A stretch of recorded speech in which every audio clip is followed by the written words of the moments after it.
चलिए आज हम क्लास 10th का साइंस का करंट इलेक्ट्रिसिटी जो विद्युत धारा होता है, विद्युत धारा की चैप्टर का एक इम्पोर्टेंट लॉ लिया हूँ। कौन सा है? ओहम का नियम। ओहम का नियम क्या होता है आपको कहीं भी बुक से मिल जाएगा।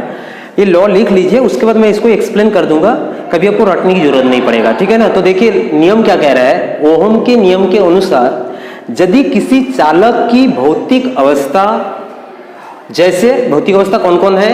लंबाई, अनुप्रस्थ काट का क्षेत्रफल, चालकत्व पदार्थ तथा ताप, ये क्या रखना है? अपरिवर्तित रहे, मतलब चेंज ना हो।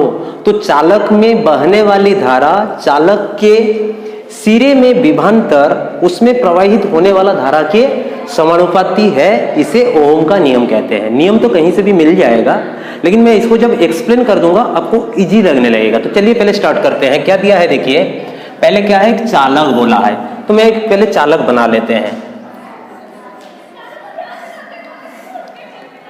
एक चालक है, इसमें मैंने एक बैटरी लगा दी है। ठीक है, ये बैटरी की पॉजिटिव टर्मिनल होता है प्लस, और ये नेगेटिव टर्मिनल होता है।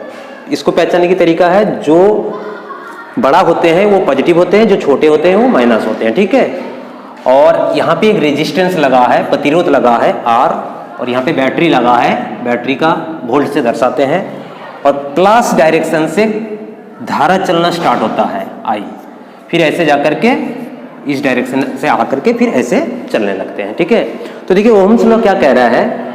ओहम नियम के अनुसार यदि किसी चालक, चालक मतलब कौन है? ये पूरे सर्किट है। चालक की भौतिक अवस्था, भौतिक अवस्था मीन्स देखो, ये जैसे कि मान लीजिए तांबा तार का मैंने लिया परिवाही, इसमें भौतिक अवस्था में क्या क्या कह रहा है? लंबाई, यहाँ से लेके यहाँ तक जो लंबाई है, ये लंबाई में हमको चेंज नहीं लाना है। लंबाई जैसे कि ऐसे रखेंगे। दूसरा क्या है? अनुप्रस्थ काट, कहने का मतलब इसकी जो मोटाई है, क्रॉस सेक्शन जितना है उतना ही रखना है, परिवर्तन नहीं करना है, या फिर इसमें टेम्परेचर नहीं देना है। ये कह रहे हैं ना, चालक पदार्थ तथा ताप, टेम्परेचर को नहीं बढ़ाना है, ताप को नहीं बढ़ाना है, तब क्या हो जाएगा बोल रहा है?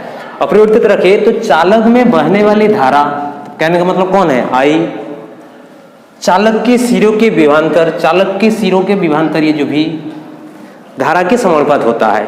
तो देखो इसको हम एक्सप्लेन कर रहा हूं कैसे।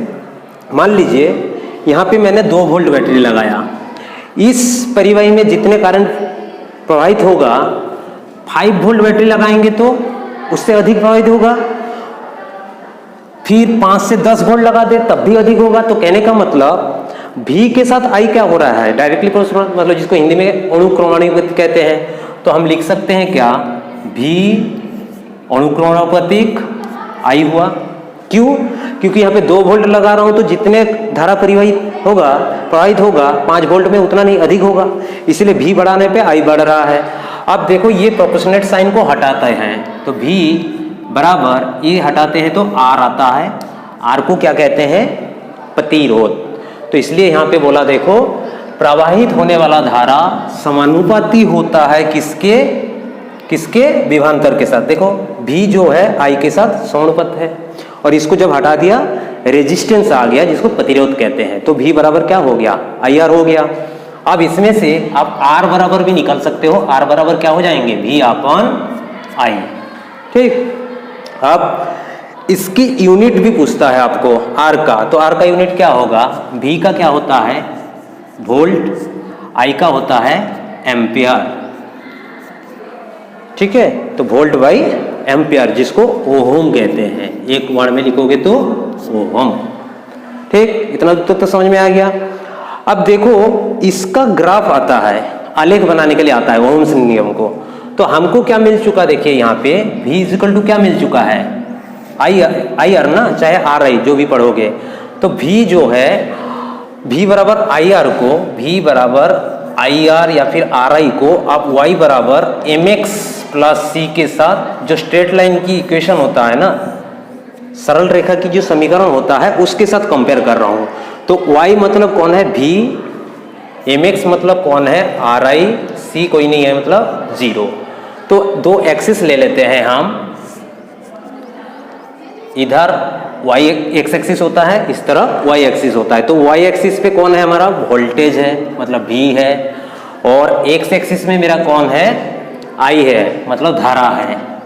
ठीक है, अब देखो C का मान कितनी है 0, तो इसीलिए मूल बिंदु से स्टार्ट होगा आई मतलब ग्राफ। क्यों? क्योंकि C का मान 0 की वजह से है। जैसे मान लीजिए 1 यूनिट आई फ्लो हो रहा है 1 वोल्ट के वजह से, फिर 2 के वजह से कितने होंगे 2, तो कहने का मतलब 1 वोल्ट के लिए 1 आई फ्लो हो गया, फिर 2 वोल्ट के लिए कितने करंट फ्लो हो रहा है, मतलब धारा कितना फ्लो हो रहा है 2 वोल्ट, फिर 3 के लिए 3, ऐसे करते हुए आगे चलेंगे। ये है किसका? ओहम्स लॉ के ग्राफ है। अब ओहम्स लॉ के एक लिमिटेशन भी आ जाता है, मतलब कहने का मतलब ओहम्स लॉ क्या कह रहे हैं, जैसे जैसे हम विभवांतर बढ़ा देंगे करंट क्या होगा, धारा क्या हो जाएगा, बढ़ने लगेगा ना। लेकिन जब डायोड आप लोग पढ़ लेंगे तब क्या होता है, भी बढ़ाने पे धारा बढ़ता नहीं है, पहले कुछ वोल्टेज कट ऑफ के रूप में यूज हो जाते हैं, उसके बाद धारा फ्लो होता है। ठीक है, तो ये था ओम की नियम। इसके बाद नेक्स्ट क्लास में हम रेजिस्टिविटी या फिर रोधांक जो हिंदी में कहते हैं वो क्या होता है वो बताऊंगा।